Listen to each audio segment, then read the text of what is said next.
Hi, this is Chick Shane Mosley, and you're watching True School Sports. All right. Well, it's personal between me and you, and I'm going to do you some serious harm, you big stiff idiot. I feel like he's had a good run, the best run he could possibly have in the middleweight division as champion. He has been able to secure those big fights. So my thing is this: Janibek is a tough defense. It's a defense that if you're someone who knows boxing and you know what Janibek brings to the table, you know that it's a dangerous of enough fight where Demetrius Andrade could seriously lose his fight. And it's a tough defense. And I would make it my last defense at 160. If I was Andrade's manager, what I would do is I would let Boo Boo fight Janibek. You know, I believe in his skills. I think as strong as Janibek is, as much pedigree as he has, I just still think he's a little bit too inexperienced in the pro ranks. I still think at the same time, he's also someone that I don't think his feet are fast enough to cut the ring off or clever enough to cut the ring off on Andrade. So I think Andrade will have opportunities to hit him with punches from weird angles, from, to outbox him as well. That's what I see going for Andrade in the fight. So I would fight with Janibek, get out with a victory, and then as soon as you beat Janibek, vacate that belt, move up.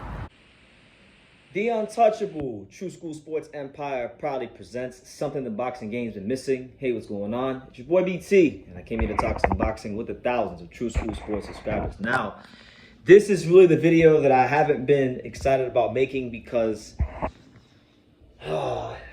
it's not fun when you gotta humble yourself. It's not fun when someone wasn't who you thought they were. I've been like the #1 Demetrius Andrade supporter and defender on YouTube for a good amount of time now. I'm a big fan of the guy and his skills, but what can we say, man? Like he vacated the belt. So he's not a world champion no more. Worse than that, he vacated the belt, and now Janibek Alimkhanuly, Janibek, he's now the WBO middleweight champion off the strength of Demetrius Andrade's unwillingness to fight him.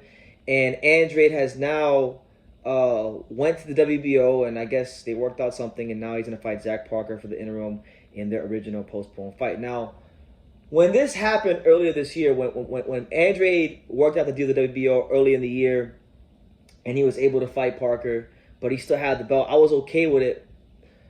For the main reason, because #1, it was earlier in the year. Andrade had just fought like a month or two before any of this came about. So, he wasn't like deemed to be inactive yet. He still was able to hold bargaining power at the negotiating table with that belt, because that was really the only leverage he had in any negotiation was the belt. That belt is honestly the only reason why we still talk about him as boxing fans, because he don't really like fight a lot, and he's not necessarily he's not always in the media and stuff like that doing interviews, so he's kind of out of sight, out of mind. But the belt always kept us talking about him, so now he don't even got that belt, so he literally relinquished the only bargaining power he had to go to a fight that really nobody else wanted to see. And I made myself very clear. I said that when it comes to Andrade and moving up to 68 with this Janibek mandatory defense, the only way I wouldn't criticize him was if he moved up to 68 and it was a big fight. Now, Zach Parker is a good fight. It's a challenge, but it's not a big fight. So I didn't count the first time as a duck because, like I said, it was early in the year. He just fought.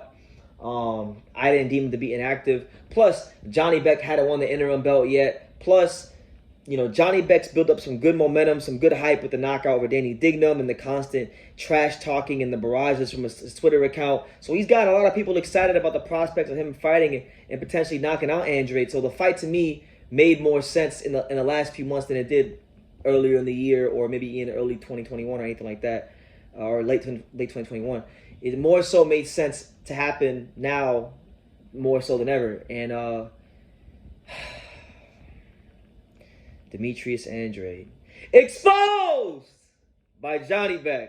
He's ducking Janibek. He ducked Janibek. I can't believe I'm sitting here and I'm using my Canelo exposed by Live voice, but it's the truth. It's the facts. I can't sit here and I'm not gonna cat for the guy. It's the stone cold truth. The first one I didn't count. This one I'm counting because there's nothing going on. nobody really wanted to see the Zach Parker fight, but a lot of people wanted to see the Janibek fight because it was the first mandatory he's had where people were genuinely like, you know what, this is a tough fight for him. Yeah, there was a little bit of that with Liam Williams, but not quite like, it wasn't quite like this with Janibek. This is a guy with amateur pedigree, punch of power in both hands, a guy that everyone's saying is going to be the middleweight champion to deal with for years to come. And now what's so crazy is like, and this might be a separate video on its own, Janibek's now the champion. Munguia ran out the division because of Janibek. Andre ran out the division because of Janibek. Charlo will probably move up soon. Golovkin's going to retire. They're not going to fight because they're from the same country. That's a whole cultural thing or whatever. So the way I'm looking at it is like, this division's so bad. You know, Eubank's fighting at welterweight. This division is so bad, Janibek might fuck around and win this shit for the next 4 to 6 years because that's how bad this division is. So he ducked Janibek, and I can't defend him. And I gotta be real.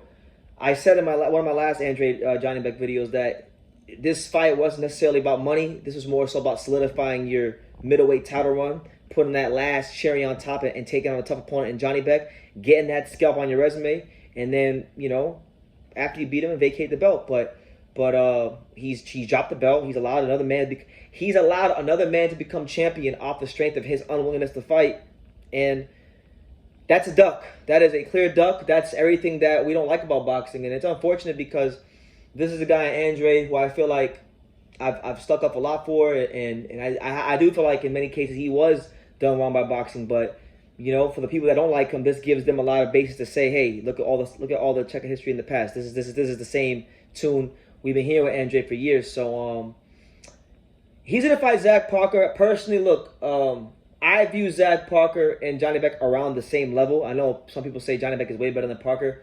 I think Parker's improved over the last couple of fights to where I can say in the pro ranks, they're around the same level. Janibek may be a little bit better. Maybe Parker's a little bit better. Maybe they're the same. But to me, they're on the same level. They both had a common opponent. I know that doesn't mean one guy is better than the other. But honestly, it's not about who's better. It's really more so about, like, you had a guy running his mouth all over social media, disrespecting you, putting your integrity into question, calling you out, and you call yourself a boogeyman. You say everybody's running from you. So you finally get a motherfucker who want to come out here and fight you, who believes in his heart of hearts he can beat you and hurt you from kingdom come, you know, and you ran away from him and let him become champion off of that. So I've given Canelo a lot of shit over the years, and you know, he has deserved some of it. But man, Demetrius Andrade versus Janibek, this is one of the clearest ducks in boxing over the last, I don't know how many years, because you didn't just, the first time I understood it, I wasn't mad the first time because I felt like, you know, he saw the belt, he just fought, so it wasn't that bad. But now you're inactive, you're going on 9-10 months of inactivity. You don't really have any options. You drop the belt. Now you're fighting a fight that nobody really asked for in the first place. So it's one of the worst ducks in boxing over the last couple of years. It's definitely up there. And to say, like, I still like Andre, and I don't wish bad on him. I hope he can salvage whatever is left of his career. But to see, I'm not gonna be dishonest with you guys. I've lost a lot of respect for him. I've lost a lot of respect. He's lost a lot of credibility with me. And you know, I'll always talk about his skills and acknowledge those skills, but it's gonna be very hard for me to ever talk about him the way I once did after he ducked Janibek, because this is a fight that I wanted to see first and foremost as a boxing fan, because I'm a fight fan first. I'm not an Andre fan. I'm not a Janibek fan. I'm not a Cholatito fan. I'm not a Crawford fan. I'm a boxing fan. I'm not a Hergovich fan. I'm not a Fury. I'm a boxing fan. I'm not an Isaac Chamberlain fan. I'm a boxing fan. You know, I like these guys, but nothing is above being a boxing fan. And Demetrius Andrade has, in this instance, he's disgraced himself.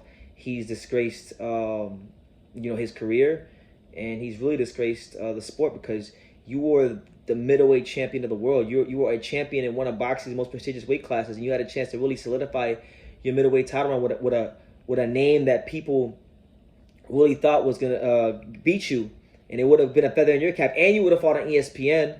You would have fought in front of more people you probably fought in front of in a while on TV. So that would have given you leverage going into your next negotiation for your next fight if you could beat Janibek. But I guess your team and all parties involved on your side didn't feel that way. So Janibek's the new champion. We're turning a new leaf in the middleweight division, and I think Janibek might just rule over the division, because he's a very good fighter, very skilled, punches hard, mean streak.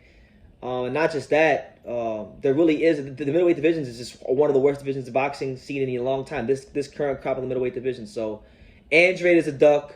I don't care what nobody says. I don't care who sees this from the Andrade team. I don't care what happens. It's the truth. He avoided Janibek, and if anything bad happens to his career, I'm not wishing that on him.